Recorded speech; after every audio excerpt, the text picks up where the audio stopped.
Hi friends, कैसे हो सब। मेरा नाम अभिषेक है। आई होप आप सब अच्छा करते रहोगे, कुशल मंगल होगा सब कुछ, राइट। आपका बहुत बहुत स्वागत है मेरे इस चैनल में जिसका नाम है इम्प्रूव एंड लर्न। ज़िंदगी भर सीखते रहिए और आगे बढ़ते रहिए। फ्रेंड्स, मैं ऑलरेडी बहुत सारे चैप्टर्स अभी कंप्लीट कर चुका हूँ। जैसे मैं कल बताया था कि मैंने प्रोनाउन कंप्लीट किया है, नाउन प्रोनाउन जो अभी पार्ट्स ऑफ स्पीच चल रहा है, मैंने उसमें नाउन कंप्लीट किया है, काइंड्स ऑफ नाउन कंप्लीट कर दिया, प्रोनाउन कंप्लीट कर दिया, काइंड्स ऑफ प्रोनाउन भी कंप्लीट कर दिया। और मैंने आपसे बोला था, वादा किया था कि आज हम एक्सरसाइज थोड़ा बहुत देखेंगे। जो एक्सरसाइज जो भी है, चाहे 8-10 सेंटेंस 12 सेंटेंस जो भी है, उसको हम लोग देखेंगे, उसको थोड़ा प्रैक्टिस करेंगे और कुछ सेंटेंस दूंगा जो मैं आपको बताऊंगा, राइट। एक्स्ट्रा सेंटेंस दूंगा, आप सॉल्व करके मेरे को दिखाइए, राइट। तो चलिए ठीक है, आज प्रैक्टिस करते हैं। फिर भी इससे पहले क्लिपिंग्स देख लीजिए कि आज क्या हम लोग प्रैक्टिस करने वाले हैं।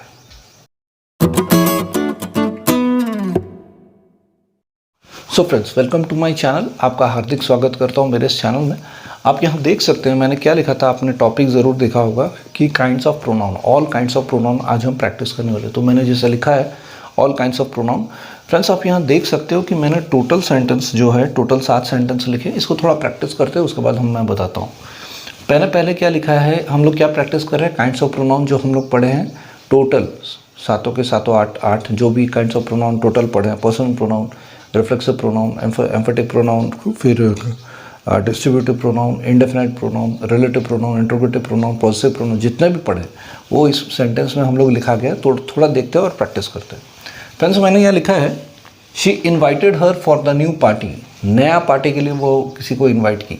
तो इस सेंटेंस में देखिए, ये पूरा एक सेंटेंस है। इस सेंटेंस में आपको क्या खोज के निकालना है प्रोनाउन निकालना है, काइंड्स ऑफ प्रोनाउन निकालना है कि whether it is a person pronoun, या फिर वो रिफ्लेक्सिव प्रोनाउन है, या इंडेफिनिट प्रोनाउन है, या डिस्ट्रीब्यूटिव प्रोनाउन है, ठीक है, या एम्फेटिक प्रोनाउन है, रिफ्लेक्सिव प्रोनाउन है, इंट्रोगेटिव प्रोनाउन है, रिलेटिव प्रोनाउन क्या है, पॉजिटिव प्रोनाउन क्या है, वो हमें खोज के निकालना है। तो पहला सेंटेंस पढ़िए, आप क्या लिखा है, she invited her for the new party. वो उसे इन्वाइट किया उसका नया पार्टी के लिए, राइट। तो हम लोग याद करिए, इस सेंटेंस में आप कहाँ देख सकते हैं प्रोनाउन, सिर्फ 2 जगह देख सकते हैं, एक शी और एक हर, 2 जगह देख सकते हैं। तो आपको दिमाग में आना चाहिए, सबसे पहले आप जब भी सेंटेंस देखेंगे तो पहले देखिएगा प्रोनाउन कौन सा है। प्रोनाउन तो मैंने आपको बताया I you we they he she it, ठीक है। उससे रिलेटेड प्रोनाउन सब देखिएगा, क्योंकि उससे रिलेटेड सब रहता है। जैसे आई का मी माई ऐसा सब बन जाता है, जैसे आई वी का आवर अस ये सब बन जाता है। तो ये सारे क्या है, एक वर्ड से दूसरा वर्ड सब रिलेशन रहता है, रिलेटेड रहते हैं। तो यहाँ जैसे लिखा है शी इन्वाइट, तो ये 2 प्रोनाउन है। अब प्रोनाउन डिसाइड करने के बाद ये देखिए कि ये कौन सा प्रोनाउन है। याद करिए, ये कौन सा प्रोनाउन है, शी कहाँ था, हर कहाँ था, आपका कहाँ था, पर्सनल प्रोनाउन। तो पर्सनल प्रोनाउन में शी भी है, हर है। तो she invited her for the new party. तो किसको इन्वाइट किया, ये इन्वाइट किया इसको। तो ये एक प्रकार का आप सब्जेक्ट पकड़िए, इसको ऑब्जेक्ट पकड़िए जिसको इन्वाइट किया। तो ये कौन सा प्रोनाउन है, आपका पर्सनल प्रोनाउन, राइट। समझ में, ये पर्सनल प्रोनाउन है, राइट। फिर दूसरा देखते हैं, दिस हाउस। समझ में आया कि सबसे पहले आपको क्या देखना है कि एक सेंटेंस में सबसे पहले आपको प्रोनाउन देखना है। प्रोनाउन देखने के बाद ये दिमाग लगाना है, फर्स्ट स्टेप क्या है, प्रोनाउन देखना है। सेकंड स्टेप क्या है, वो प्रोनाउन कौन सा प्रोनाउन है, whether it is personal pronoun कि रिफ्लेक्सिव प्रोनाउन कि एम्फेटिक प्रोनाउन कि पॉजिटिव प्रोनाउन, ये दिमाग लगाना है। सेकेंड वाला देखते हैं, this house belongs to me, it is mine. अब फ्रेंड्स, ये सेंटेंस में मैंने आपको क्या बताया, सबसे पहले स्टेप आपको इस सेंटेंस में क्या खोजना है, प्रोनाउन खोजना है। तो प्रोनाउन क्या है, 2 जगह पे है, एक जगह मी है, एक जगह माइन है। तो मी तो प्रोनाउन है, हमको पता है, मी स्पेशली किसी चीज़ में लगता नहीं है मी, ठीक है। माई लगता है, मी भी एक प्रोनाउन है। तो यहाँ पर हम लोग को देखना है कि मेन और एक जगह पे, पहला तो मी है जो वो भी प्रोनाउन है लेकिन किसी में लग नहीं रहा है। तो दूसरा वाला क्या है, माइन है। इस चीज़ को हम लोग को देखना है, माइन। तो माइन कौन सा एग्जाम्पल में आता था, याद कीजिए, my, our, us, his, hers, ours, mine.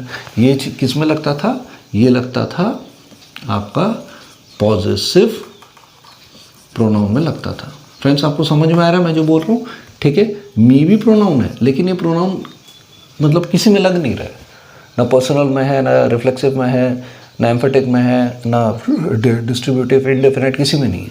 ये जा रहा है तो हमको देखना है कि ये वाला पहला प्रोनाउन तो नहीं है, दूसरा वाला क्या है, माइन है। तो माइन क्या है, पॉजेसिव प्रोनाउन है, ठीक है, क्योंकि माइन पॉजेसिव प्रोनाउन में था। थर्ड देखते हैं, they do their work themselves. अब इस सेंटेंस में सबसे पहले प्रोनाउन खोजिए, कहाँ पर है बताइए, एग्जैक्टली कहाँ पर है, देमसेल्व्स, ठीक है, क्योंकि ये सेल्फ्स वर्ड लगा और सेल्फ्स वर्ड दो जगह लगता था, मैं बताया हूँ। एक कहाँ लगता था, एक लगता था आपका रिफ्लेक्सिव प्रोनाउन और दूसरा एम्फेटिक प्रोनाउन, दोनों में सेल्फ्स लगता था। सिंगुलर है तो सेल्फ याद कीजिए और प्लूरल है तो सेल्फ्स, तो ये चीज़ लगता था। तो यहाँ दिया they do their work themselves, वो खुद ही अपना काम कर लेते हैं। तो ये वाला कौन सा प्रोनाउन होगा, अब सेल्फ्स वर्ड है तो देमसेल्व्स, ये जो वर्ड है ये तो एम्फेटिक भी हो सकता है, रिफ्लेक्सिव भी हो सकता है। पकड़ेंगे कैसे, मैंने कल बताया था आपको कि रिफ्लेक्सिव क्या होता है, जो सब्जेक्ट होता है वही ऑब्जेक्ट भी होता है, खुद ही। तो वो लोग खुद अपना काम कर लिए, खुद ही किए, वे लोग खुद ही अपना काम कर लिए। तो ये पर दे क्या है, सब्जेक्ट है, और देमसेल्व्स क्या है, ऑब्जेक्ट है, ये खुद ही खुद किए। तो और दूसरी बात मैंने क्या बताया था, कैसे पकड़ेंगे, अगर सोचिए सेल्फ वर्ड को अगर काट दें तो ऐसे भी सेंटेंस बन नहीं रहा है। They do their work, they do their work what, ठीक है, देमसेल्व्स खुद ही किए, बिना सेल्फ के खुद बन नहीं सकता है, राइट। तो फिर ये क्या है, आपका रिफ्लेक्सिव प्रोनाउन है, राइट।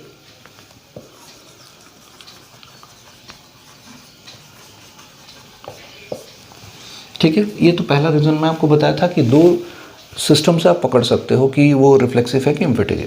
पहला रीजन में क्या बोला था कि आपको देखना है कि सब्जेक्ट और ऑब्जेक्ट, रिफ्लेक्सिव क्या बताया था, जो सब्जेक्ट होता है वही ऑब्जेक्ट होता है। उन्होंने खुद का काम खुद ही किया, तो खुद दो बार खुद आ रहा है, खुद को खुद ही किया, ठीक है। तो ये रिफ्लेक्सिव प्रोनाउन पहला बताया था।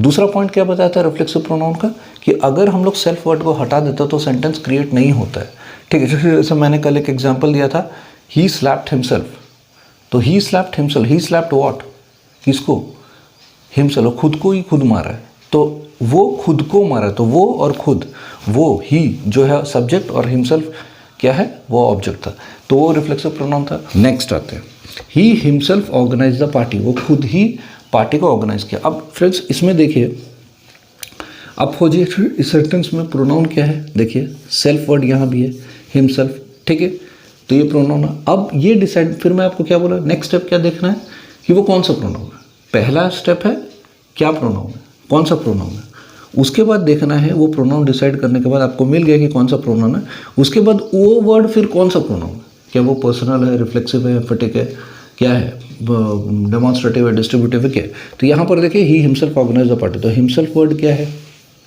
प्रोनाउन है। अब ये कौन सा प्रोनाउन है, रिफ्लेक्सिव प्रोनाउन होगा, क्योंकि सेल्फ वर्ड जो है वो रिफ्लेक्सिव में आता था और एम्फेटिक में आता था, तो ये दोनों में कौन सा हो सकता है, तो he himself organise the party, right, himself, तो वो खुद ही पार्टी को ऑर्गेनाइज कर रहा है। तो यहाँ पर देखिए क्या होगा, हिमसेल्फ, ये क्या है आपका, कौन सा प्रोनाउन होगा, एम्फेटिक प्रोनाउन होगा। क्यों एम्फेटिक प्रोनाउन होगा, देखिए he himself organise the party, वो खुद ही पार्टी को ऑर्गेनाइज किया, he himself organise the party, वो अपना पार्टी को ऑर्गेनाइज किया। मैं आपको बताया था कि एम्फेटिक प्रोनाउन का दूसरा रास्ता क्या है पकड़ने के लिए, कि अगर आप सेल्फ वर्ड को भी हटा देते हैं फिर भी सेंटेंस बन रहे, ही ऑर्गेनाइज द पार्टी, अगर हिमसेल्फ हटा देता हूँ, ही ऑर्गेनाइज द पार्टी, तो बिना सेल्फ के भी सेंटेंस बन सकता है। कल मैं बताया था एम्फेटिक प्रोनाउन, तो ये एम्फेटिक प्रोनाउन। देखिए दोज हाउसेज आर माइन, अब ये पूरा सेंटेंस में क्या है, ये सेंटेंस पढ़िए, इसमें आपको प्रोनाउन कहाँ दिख रहा है, दो ही जगह दिख रहा है, एक दोज है, एक माइन है, क्योंकि मैं आपको कल बताया था, अच्छे से याद कीजिए कि जितने भी ऑल टोटल प्रोनाउन वो सारे प्रोनाउन के एग्जाम्पल्स आप अच्छे से याद रखिएगा, तभी आप चीज़ों को सॉल्व कर सकते हैं। So those houses are mine, ये घर मेरा है, तो दोज एक प्रोनाउन है और माइन एक प्रोनाउन है। अब ये कौन सा प्रोनाउन, दोज कौन सा प्रोनाउन में आता था फ्रेंड्स, डेमोन्स्ट्रेटिव प्रोनाउन में आता था, और माइन जो है वो कौन सा प्रोनाउन में आता था, पॉजिटिव प्रोनाउन में आता था। तो क्या बना, डेमोन्स्ट्रेटिव एंड पॉजिटिव, ये दोनों pronoun, right. Next, someone is knocking the door, तो यहाँ पर समवन, ठीक है, समवन को वर्ड कहाँ आता था, someone, every, everyone, every, each, either, all, ये सब किस में आता था, फ्यू, ये किस में आता था आपका, इंडेफिनेट प्रोनाउन में, ठीक है फ्रेंड्स, ये इंडेफिनेट प्रोनाउन है, क्योंकि इंडेफिनेट प्रोनाउन क्या था, which refers to person and which was general, जो जनरल में प्लूरल में था, राइट। और डिस्ट्रीब्यूटिव प्रोनाउन सिंगुलर में था। फिर देखिए this is the boy who is genius के ऊपर देखिए दिस इज द बॉय, तो दिस जो है ये एक वर्ड है, ये प्रोनाउन है। ये कौन सा प्रोनाउन है? डेमोन्स्ट्रेटिव प्रोनाउन है। और यहाँ पर और एक वर्ड भी है हु, क्योंकि हु दो जगह आता है, एक रिलेटिव प्रोनाउन में और एक इंट्रोगेटिव प्रोनाउन में। हमेशा फ्रेंड्स याद रखिएगा इंट्रोगेटिव प्रोनाउन में जो हु वर्ड है, हु वॉट WH जो आएगा वो हमेशा बिगिनिंग में आएगा। अगर बिगिनिंग में आए तो वो सेंटेंस है इंट्रोगेटिव प्रोनाउन, अगर बीच में आया तो वो है आपका रिलेटिव प्रोनाउन। ठीक है फ्रेंड्स, आई होप आज हम जो डिस्कस किए आपको समझ में आया होगा, राइट। नेक्स्ट क्लास हो सकता है कि मैं आपको एक्सरसाइज दूँ 5-6 सेंटेंस जिसमें आप कर सकते हो। ठीक है, इसमें अगर इस सेंटेंस में अगर कोई डाउट होगा तो प्लीज़ मुझे बताइए। सो फ्रेंड्स, आई होप आपको आज का वीडियो समझ आया रहेगा। अगर कुछ समझ में नहीं आया तो प्लीज़ मुझे कमेंट सेक्शन में बताइए, मैं उसका डाउट क्लियर कर दूंगा। और प्लीज़ अगर ये वीडियो अच्छा लगा तो आप लोग उसे शेयर कीजिए ताकि वो अपना डाउट अगर होगा तो क्लियर कर सके और मेरा वीडियोस भी देख सके, राइट फ्रेंड्स। तो चलिए कल मिलते हैं एक नया टॉपिक के साथ, एक नया चैप्टर के साथ। मैं प्रोनाउन तो बताया, कुछ एक्सरसाइज भी दूंगा, 2-4-5 सेंटेंस दूंगा जैसे मैं बोला था, आप उसको प्रैक्टिस कर सकते हैं और मुझे दिखा सकते हैं, राइट। तो कल ही मिलते हैं, कल एक नए टॉपिक के साथ, एक नए वीडियो के साथ। तब तक के लिए ठीक से सीखते रहिए और ज़िंदगी में आगे बढ़ते रहिए। जय हिंद।